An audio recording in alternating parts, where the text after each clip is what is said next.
Qualex Incorporated, an Eastman Kodak company, is the world's largest photo finisher. This is Company Tales, fun facts about your favorite brands and companies. This episode's tale, Qualex. Qualex. You probably never heard of it, but if you had any film developed during yesteryear, you probably used their service without even realizing it.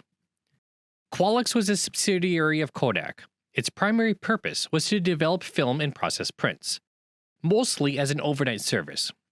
Nearly every major retailer who offered send-out film processing used Qualex.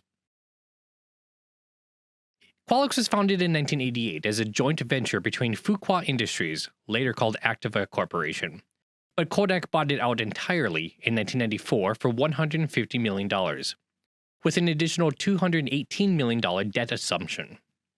Until that year, Kodak was legally barred from having majority ownership in photo processing, known as bundling, and a law dating all the way back to 1921.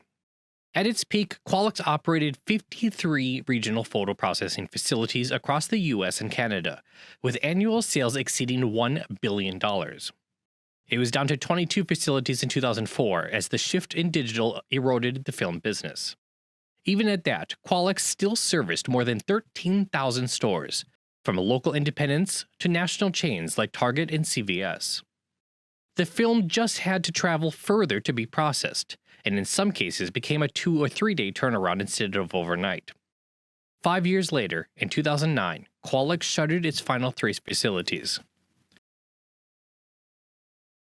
When you wanted a roll of standard C41 film developed into prints, you had 2 primary choices. One was to pay a pretty penny for 1 hour finishing, or in some cases marketed as same-day service or even the bold 30-minute processing. The other and more popular option, because of its much lower cost, was overnight processing. When dropping off your roll of film, you'd fill out an envelope with your contact information and elect various options.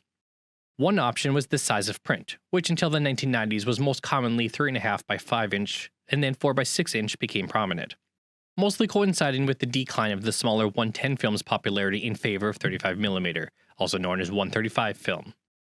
You'd also have to choose between singles and doubles, although you could order as many copies as you desired. Most retailers offered doubles for only a marginal upgrade or even free, although the free doubles usually came with an extra day or 2 of turnaround time. A later option was a premium upgrade, most commonly marketed as Kodak Perfect Touch, which included thicker paper, an index print, sleeved negatives, and other enhancements like automatic red-eye reduction, usually the very next day, as long as you made the drop deadline. Qualex wasn't entirely an overnight service. It also stocked and serviced 1-hour photo labs, stocking the chemicals and paper supply, while also leasing and maintaining the photo equipment. So in most cases, regardless of whether you had your film developed in 1 hour or overnight, you utilized Qualex in some capacity. The only difference was who was doing the processing: a Qualex regional facility or a retail store. Of course, the biggest advantage to send-out service compared to in-store service, when it was available, was cost. A standard set of doubles for send-out service was about $6.99 at about the time that Qualex went out of business, compared to $9.99 for 1-hour service. Sometimes an in-store lab's limitations necessitated send-out too. For instance, maybe the in-store lab didn't stock matte paper. The quality difference between in-store finishing and send-out service varied greatly depending on the store.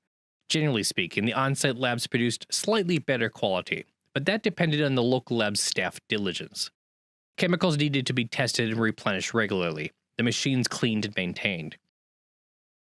Busier 1-hour labs were usually better quality than slower labs because the chemicals were replenished faster, again assuming other maintenance was being taken care of properly. People blame Kodak for failing to adapt to digital, but it knew doing so would end business as it knew it. Certainly, Kodak earned significant revenue from film itself, but Kodak made a bulk of its revenue from film processing, which digital had no need for. I worked at the photo labs of both CVS and Kmart back in the day. The CVS stores did much more 1-hour processing than send-out, but at the Kmart store I worked at, we averaged anywhere from about 30 to 50 rolls daily sent to Qualex overnight. And at Christmas, we'd get hundreds of rolls daily. I remember once where there were about 1,000 rolls in a single day. Our counters and floors would literally be full of trays of completed photo envelopes after the holiday season. That was a look at Qualex. What company or brand would you like to be featured? Leave a comment below.